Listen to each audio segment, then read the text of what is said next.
Welcome to The Explainer.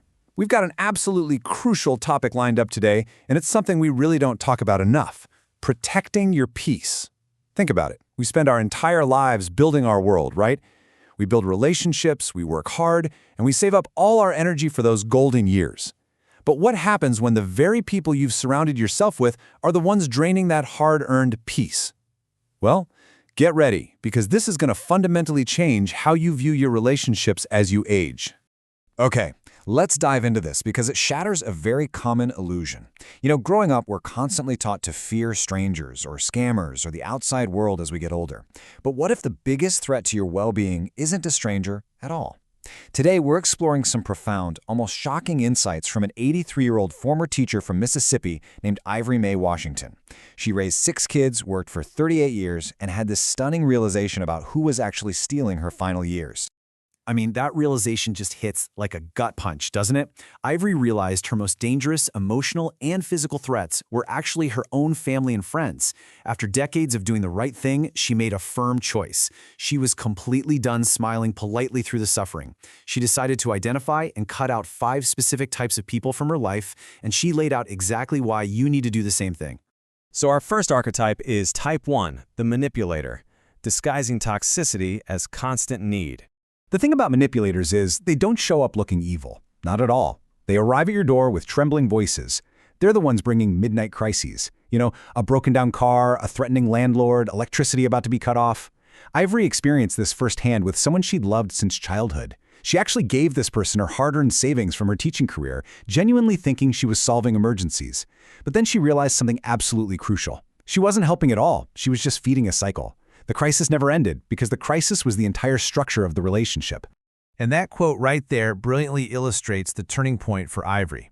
Look, when you're 83 years old, your body starts sending warning signals you simply cannot ignore. The physical toll of a pounding heart from a frantic midnight phone call, that's real. Love doesn't mean destroying your own health to shield someone else from the consequences of their own actions. So Ivory did the only thing she could do. She just stopped answering those midnight calls. That brings us to Type 2. The self-absorbed, the quiet devastation of becoming invisible. Now, what's really interesting about this slide is the profound distinction it makes between someone actually valuing you and someone just valuing an audience. Ivory had this friend of nearly 30 years, but over time she noticed something. Anytime Ivory shared a health update, a joy, a grief, literally within 2 minutes the friend had circled the conversation entirely back to themselves. It had been months since his friend asked a single real question. So Ivory tried a little experiment. She stopped performing the role of the listener. She just stopped filling the silence. And you know what happened? She discovered there was no actual relationship left underneath. Moving right along to Type 3, the gentle critic. Damage dressed up in the language of caring. See, critics rarely sound mean. They usually just sound concerned. Ivory had a family member who gently criticized everything after Ivory retired. Her food, her church, how she kept her house, what she watched on TV, and it was always delivered with a soft voice and a little head tilt, right? But it was slowly dismantling Ivory's confidence in her own home. Then Ivory had this powerful epiphany looking in the mirror one morning. She literally asked herself, who gave this woman authority over your life? And the answer was, nobody. Ivory just hadn't taken it back yet. So here is exactly how she took her power back. And honestly, these steps are pure gold. Step 1, she just stopped explaining her decisions. Step 2, she stopped defending her peace. And step 3, when those gentle criticisms came, she simply said, and changed the subject. Or she just ended the visit altogether. By completely refusing to engage, she destroyed the critic's grip on her inner world. The fourth type is incredibly common and, frankly, exhausting. Type 4, the irresponsible dependent, breaking things and expecting you to clean it up. For Ivory, this dependent was her very charming grandnephew, Darnell. Let's move to and see how this builds, because it is a classic trap. Darnell asked to stay for, just a few weeks to get on his feet. We've all heard that one before, right? But a few weeks turned into 7 months of doubled grocery and water bills. By month 14, Ivory's quiet evenings were entirely gone, replaced by chaos. Worse, her doctor was giving her stern warnings about stress affecting her heart.